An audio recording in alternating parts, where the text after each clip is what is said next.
All right, section 4-5. I'm splitting this section into two. So the first half of 4-5 is solving exponentials. There are three different kinds of these that you will see. So I'm going to break these down according to type. The first type is if you have one exponential in the equation. So an example, I'm gonna, over here on the right, I'm gonna give you a list in a second, so leave some room for that. An example would be something like this. Okay, so if you can go into the problem and you can find the exponential and you can box it and there's only one, then that's how you know you're in this category with one exponential. If you've got multiple exponentials running around, it's a different kind of problem. Okay, so our game plan is this. One, you're going to isolate the exponential. So just treat it like an x value and get it by itself. So in this case, I'm going to divide the 8 on both sides. So e to the 2x is going to be 20 over 8. And if we want to reduce that, we can do that. That's 10 over 4. That's 5 over 2. Okay. The next thing that you're going to do is you're going to log both sides. So if you remember, we talked quite extensively about how exponentials and logs cancel out. You remember this property that the log base b of b to the x equals x. This is the property that we're going to use. And so we want to apply a log that is the same base as our exponential. So in my case, I've got a base of e. So that means that I want to apply a log base e to both sides. So that means that what I'm going to do is I'm going to put a natural log, because that's a base e, on both sides. That is legal as long as you do the same thing to the left as you do the right. Keeps the equation equal, does not change the weight. And then you get this property where these guys cancel out and the 2x comes down. Now, what's the natural log of 5/2? Well, it's just a number. And if you want to, you could do that on your calculator. We will not be doing that in this section. You can just write your answer as an exact answer.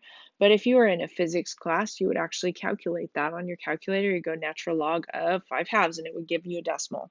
Okay. And then the third step is to solve for x. So again, I'm giving you a type of a problem and I'm giving you a to-do list. And somehow you got to get that to-do list in your brain. So I would make a note card solving an exponential with one exponential in it, and then memorize this list. So I'm going to divide by 2 on both sides, and I get the natural log of 5/2 divided by 2, and that's a great answer for me. Okay, if you want to change it into a decimal, you can, but I'm going to leave all my answers in exact values. Okay, I may do one more of these.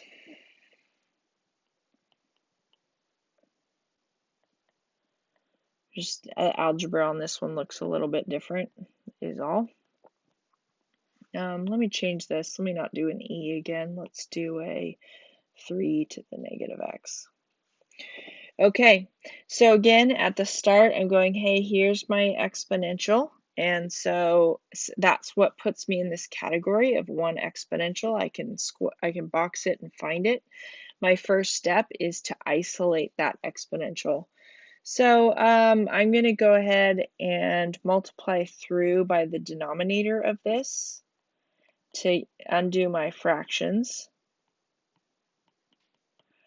That makes these guys cancel. And then that's going to be 2 times 1 plus 3 to the negative x. Now, I want you to be careful because the next step we're going to do is we're going to distribute in the 2. But this is a really common problem. 2 times 1 is 2. But when the 2 multiplies into this exponential, you cannot multiply a number times a base of an exponential. It violates the order of operations. It's like multiplying something into a log or into the angle of a trig function. This is a locked box, nothing in, nothing out. So this becomes 2 times 3 to the negative x. They just sit together like that. Do not make it 6. That is black magic. All right. Then we're still working on isolating this guy. So I'm gonna subtract 2 from both sides. Then I'm gonna divide by this 2. And now, once that's isolated, my second step is to log both sides. Now, what do I want to log? My base here is 3. So what I want to do is I want to put a log base 3 on each side. Then this cancels. Now, the left-hand side doesn't cancel. That's all right, though. Brings the power down, and then you're going to solve for x. So we're going to divide by a negative. So this is going to be negative log 3 of 4 equals x. All right, so that's the first type of problem. Next type of problem is if you have an exponential on each side.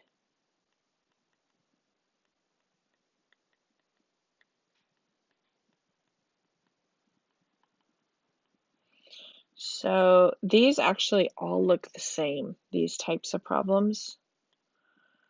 Once you get one down, you're good to go for them all. All right, here we go. Here's your plan. The first thing that let me clarify. Exponential on each side. First of all, here's one and here's the other, okay? But I'm going to put a caveat here. Nothing else.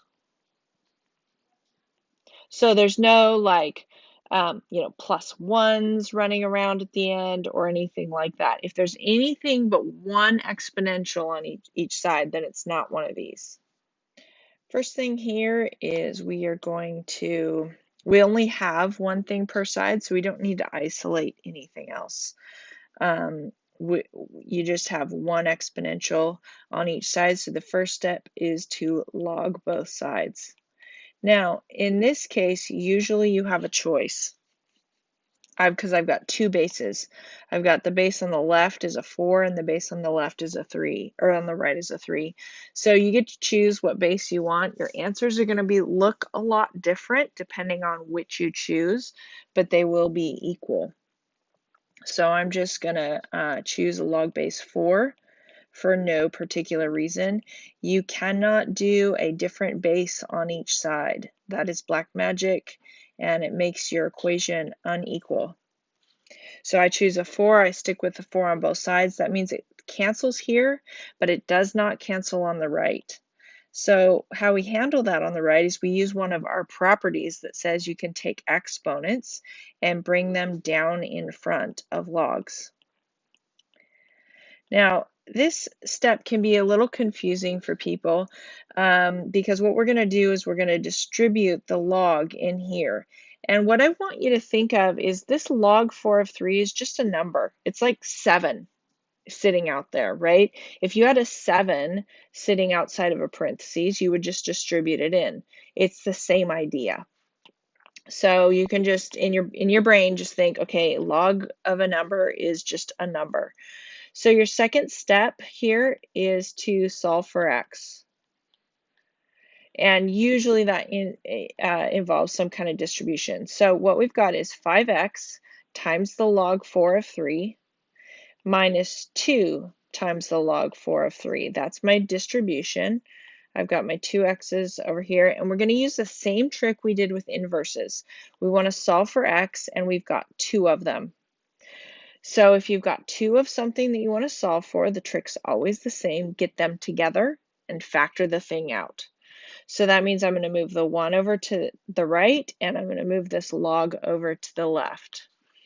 So just kidding, that's backwards. Oh, yeah, no, sorry. Just had a moment. I looked at it wrong. Yeah, moving this over and the 1 over because I want the constant terms on the right and the x terms on the left. So this becomes a minus 5x log 4 of 3. And then I've got a negative 2 log 4 of 3 minus 1. Then I'm going to factor an x out of each term on the left.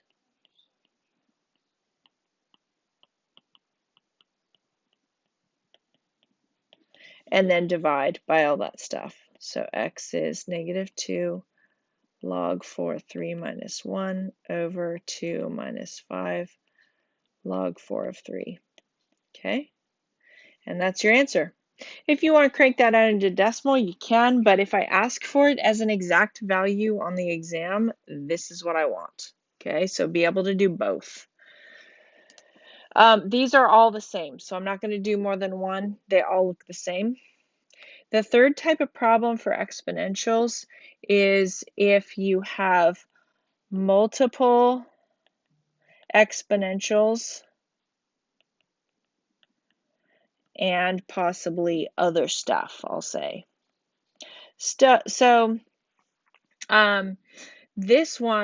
type of problem first only has one exponential. This one has two, but nothing extra. And then this is going to catch everything else. It can have 2, 3, 4 exponentials, and you can add, subtract, divide, other stuff as well. So that's how this falls into this category. And these guys most often are solved by factoring. So let's do an example. Let's start with x squared e to the x e to the x minus e to the x equals 0. First step on these is set equal to 0. That's always your first step whenever you're factoring something. It has to be set equal to 0. Second step is factoring. And quick review, the first thing that you want to look for when you're factoring is there a greatest common factor? That's the easiest way to factor, is pull out a common term. Then you can look for grouping. If there's an even number of terms, you can factor like what I call normally, like a normal quadratic would factor. And we won't get into synthetic division with these guys. That'll probably be it. So my example here is already set equal to 0, so I've already achieved step 1, and now I'm going to factor. So I'm first looking for a greatest common factor. Here's my terms, 1, 2, 3. And do they all have something in common? The answer is yes, they have an e to the x in common. So I'm pulling that out in front. I'm being left with an x squared, an x, and what's here? Well, there's a 1 in front of there if we want to write that in. So there you go. And then when you're factoring, you set each quantity equal to 0 after you factor. So let's talk about this. What are we looking at here? Oh my gosh, it's the first kind of problem. It's a one exponential problem. So what's our plan? Isolate the exponential and log both sides. Okay, cool. So this is already isolated, and so now I'm going to put a log on both sides. Because it's a base e, I'm going to choose a natural log. And these cancel, and I get x is the natural log of 0, and flags should be going off in your head because you memorized your properties, and you go, wait a minute, there you can't log a 0, right? Remember what the graph looks like? It's got an asymptote at 0, looks like this. So this is no good, no value there. So these guys, that doesn't give you any solutions. And over here, I would stare at this and see if I could factor it for a minute. And then I'd go, and it doesn't factor. Okay, so that means we're going to go quadratic formula. So negative b plus or minus the square root of b squared minus 4ac all over 2a. And that's going to give me negative 1 plus or minus the square root of 1 plus 4, which is 5 over 2. And these are my solutions, 2 of them. Okay, let's do another example of maybe factoring in a different way.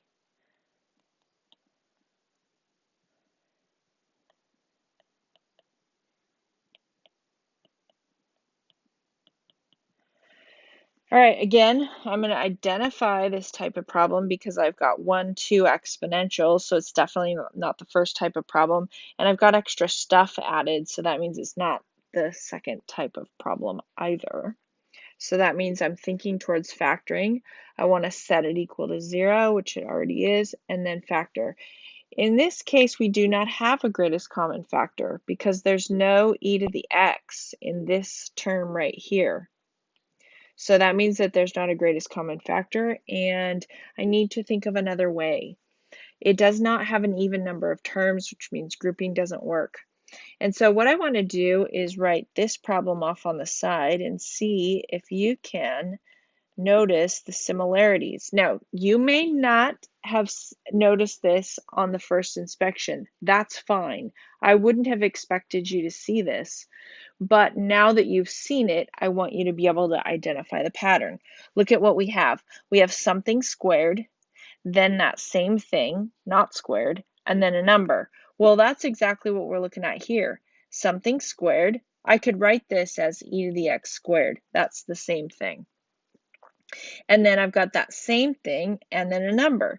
So what that means is these two things factor similarly. If this factors as x minus 3x plus 2, okay, multiplies to give me -6, adds to give me -1, then this factors the same way. It's just that instead of x, I have e to the x. So something that we never specifically told you when you were learning how to factor, but was happening all along, is that when you factor, whatever this middle variable is what goes in this spot, always. So in this situation, as soon as I see that I have something squared and the same thing here, this middle term is what's going into that spot. Okay, and that little trick will be helpful in a little bit. So stick that in the back of your brain. Now we're going to solve by setting each quantity equal to 0. Whoops, plus 2 equals 0. And look at what I'm looking at. This is an equation with one exponential. So my plan is isolate, all right, and then log both sides. I'm choosing a natural log because my base is e. So I get x equals the natural log of 3. That's one solution. And let's come over here. Subtract the 2, natural log both sides, and at some point you should have a problem.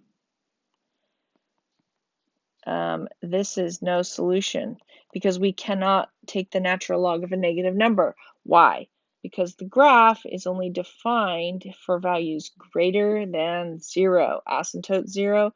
-2 is over here. It's not defined on the graph. It's not in the domain. So no logs of 0 or negatives.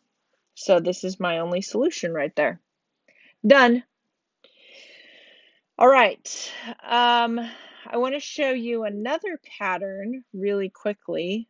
I may or may not walk this one all the way through, but check this out.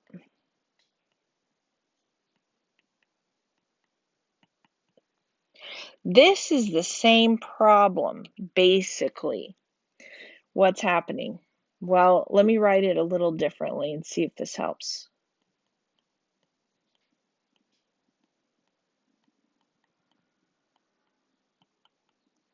See what's that? So this is the same thing, right? Because these multiply to give you 4x. But look at what I have. I have something squared. I have that same thing, and then a number. This factors exactly the same way, only what's the deal? This middle term is what comes into this spot. So this is 3 to the 2x, and then it's -3 plus 2. So the only difference here is when I go to solve, I'm going to, instead of doing the natural log, I'm going to log base 3 both sides. And in this situation, we get lucky and things cancel on both sides. So I get 2x equals 1. And so x is going to be 1/2. That's one solution. And then over here, the same thing's going to happen that did in the previous problem. I'm going to have a negative number here, so when I go log base 3 of 3 to the 2x, I get a log of -2, which is not legal. So this is going to be my only solution. This is a problem I want to look at. Here's the trick. Let me write this instead of with a negative exponent. Let me write it like this. This is 1 over 5 to the x. Remember, you can throw anything you want upstairs or downstairs. You just have to change the sign on the exponent. So I'm taking this negative exponent and turning it positive by throwing it downstairs. And then if I take a look at this and I want to clear out those fractions, I'm going to multiply both sides, everything, by 5 to the x because that's my denominator. That's going to clear out my denominator. So when it hops into the 0, this stays 0. When it hops in here, remember, these don't multiply. They just sit next to each other. Don't ever multiply anything by a base. But when it hops into this term, it cancels with this denominator because this guy's on top and this one's on bottom. So all that's left here is 15. And then when it multiplies in here, I get 5x squared. Okay, and if I rewrite this in just a different order, 5 to the 2x, I'm going to move this 8, 5 to the x in the middle, put the constant at the end. Hopefully you can see that this is a factoring problem. So the issue is when you have negative exponents, write them as positive and clear your fractions. That's the plan on these. And then now this can factor as two things. I want them to multiply to give me positive 15, add to give me -8. So that's going to be a -5 and a -3. And then whatever's in the middle here is what comes into this spot. 5 to the x, 5 to the x. Set each quantity equal to 0.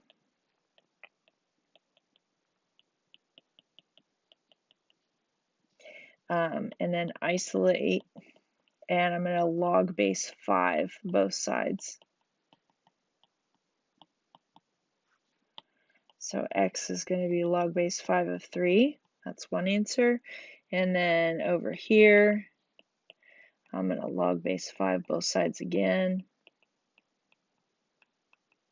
And x is going to be 1 because both of these are going to cancel. And those are my two solutions. So this is kind of as tricky as it gets. So if you can kind of throw that one in your back pocket, it won't deviate too far from that in your homework. Practice some of these up, and I'll see you in class.